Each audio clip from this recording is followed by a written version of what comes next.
ছাত্ৰ-ছাত্ৰীসকল তোমালোকক মোৰ চেনেললৈ স্বাগতম জনাইছো। আজি তোমালোকৰ বাবে মই লৈ আহিছো এডুকেশ্যনৰ শৈক্ষিক দৰ্শন নামৰ পেপাৰখনৰ সেকেন্ড চেপ্টাৰ শৈক্ষিক দৰ্শনৰ কেইটামান কোৱেশ্চন আনসাৰ।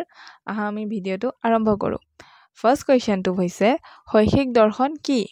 এনসাৰটো হ'ল শৈক্ষিক দৰ্শন হৈছে শিক্ষাৰ দৃষ্টি প্ৰদানকাৰী নেত্ৰ সদৃশ আৰু শিক্ষা হৈছে ইয়াৰ কাৰ্যকৰী হাত দুখন।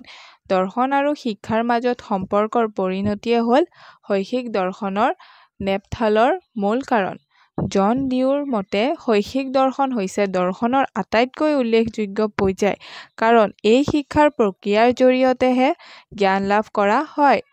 ৰাজেলৰ মতে শিক্ষা দৰ্শন হৈছে জ্ঞানৰ এক নতুন শাখা, যিয়ে শিক্ষাৰ বিষয়ে দাৰ্শনিক দৃষ্টিকোণৰ পৰা আলোচনা কৰে। 2 নম্বৰ কুৱেশ্চনটো হৈছে শৈক্ষিক দৰ্শনৰ বৈশিষ্ট্যসমূহৰ বিষয়ে লিখা। এনসাৰটো হ'ল শৈক্ষিক দৰ্শনৰ সামগ্ৰিক স্বৰূপ। প্ৰকাশক কেতবোৰ বিশেষ বৈশিষ্ট্য হ'ল প্ৰথমটো হৈছে শৈক্ষিক দৰ্শনে শিক্ষাৰ লক্ষ্যক ব্যক্তি আৰু সমাজৰ প্ৰয়োজনীয়তাৰ আধাৰত গঢ়ি তোলা প্ৰক্ৰিয়া সহজ কৰি তোলে। তাৰ পিছৰ পইণ্টটো হৈছে শৈক্ষিক দৰ্শনে শিক্ষাৰ ক্ষেত্ৰত বিৰাজমান বিভিন্নমুখী সমস্যাবোৰ সন্দৰ্ভত অংশীদাৰসকলৰ মাজত এক গভীৰ অন্তৰ্দৃষ্টি বিকাশ কৰে। 3 নম্বৰ পইণ্টটো হৈছে শৈক্ষিক দৰ্শনে ছাত্ৰ-ছাত্ৰীসকলৰ মাজত সমালোচনাত্মক চিন্তন আৰু অনুসন্ধিৎসুচ মনৰ উদ্দীপিত কৰি নতুন চিন্তা আৰু কৌশলৰ উন্মোচন কৰিব বিচাৰে। 4 নম্বৰ পইণ্টটো হৈছে শৈক্ষিক দৰ্শনে শিক্ষাৰ পুৰণি আৰু নতুন পৰম্পৰাসমূহৰ মাজত সম্বন্ধ সাধন কৰি শৈক্ষিক ক্ষেত্ৰত বিকাশৰ হকে কাম কৰে। 3 নম্বৰ কুৱেশ্চনটো হৈছে দৰ্শন আৰু শিক্ষাৰ মাজৰ সম্বন্ধসমূহৰ বিষয়ে লিখা। এনসাৰটো হ'ল দৰ্শন আৰু শিক্ষাৰ সম্বন্ধ ফুল আৰু সুবাসৰ দৰে, এটা ডালৰ দুটা ফুলৰ দৰে আৰু এটা মুদ্ৰাৰ দুটা পিঠিৰ দৰে। দৰ্শন হৈছে মনন পিঠি আৰু শিক্ষা হৈছে মুদ্ৰাটোৰ সক্ৰিয় পিঠি। ৰছৰ মতে দৰ্শন শিক্ষা হৈছে এটা মুদ্ৰাৰ দুটা পিঠিৰ দৰে। জন আডামৰ মতে শিক্ষা হৈছে দৰ্শনৰ গতিশীল অংশ। জন ডিউৰ মতে সাধাৰণ ভাষাত দৰ্শন হৈছে শিক্ষাৰ তত্ত্ব। শিক্ষা হৈছে এক প্ৰয়োগশালা, য'ত দৰ্শনৰ নিৰ্দেশনাসমূহ মূৰ্ত আৰু পৰীক্ষা কৰা হয়। সাধাৰণভাৱে চাবলৈ গ'লে দৰ্শন আৰু শিক্ষাৰ মাজত বিশেষ গভীৰ সম্বন্ধ পৰিলক্ষিত নহয়। দৰ্শন হৈছে বিজ্ঞান আৰু শিক্ষা হৈছে এক কলা। এটা হৈছে মননশীল আৰু আনটো হৈছে প্ৰায়োগিক প্ৰক্ৰিয়া। কিন্তু দৰ্শনে জীৱনৰ চূড়ান্ত লক্ষ্য নিৰ্ধাৰণ কৰে আৰু মানদণ্ড আৰু মূল্যবোধ নিৰ্ধাৰণ কৰে, যিবোৰ আহৰণ কৰিবলৈ মানুহে শিক্ষাৰ জৰিয়তে আগুৱাই যায়। গতিকে দৰ্শনক শিক্ষাৰ এক গুৰুত্বপূৰ্ণ অংশ বুলিব পাৰি।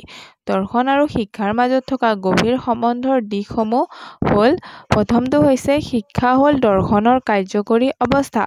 দৰ্শনে বিভিন্ন লক্ষ্য বা উদ্দেশ্যসমূহ প্ৰদান কৰে আৰু শিক্ষায়ে সেইসমূহক প্ৰায়োগিক কৰি তোলে। দৰ্শনে আমাক নিৰ্দেশনা প্ৰদান কৰে আৰু শিক্ষা সেই নিৰ্দেশনাৰে আগুৱাই যায়। দৰ্শন বিহীন শিক্ষা অন্ধ আৰু শিক্ষা বিহীন দৰ্শন অবৈধ। 2 নম্বৰ পইণ্টটো হৈছে দৰ্শনৰ প্ৰসাৰ বৃদ্ধিয়ে শিক্ষাৰ সহায় কৰে। দৰ্শনৰ প্ৰসাৰ বৃদ্ধিৰ ক্ষেত্ৰত শিক্ষাই এক শক্তিশালী আহিলা হিচাপে কাৰ্য সম্পাদন কৰে।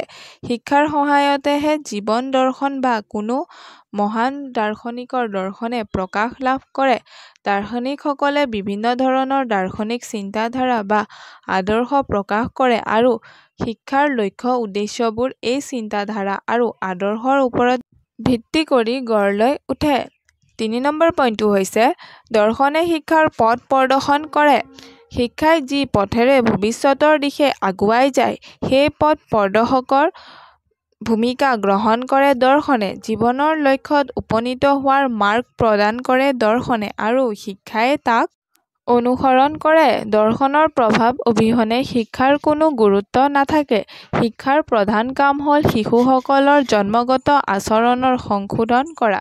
গতিকে এইটো স্পষ্ট হ'ল যে দৰ্শন আৰু শিক্ষাৰ মাজত এক গভীৰ সম্বন্ধ আছে। জন ডিউৰৰ ভাষাত সাধাৰণ দিশেৰে ক'বলৈ গ'লে দৰ্শন হ'ল শিক্ষাৰ তত্ত্ব।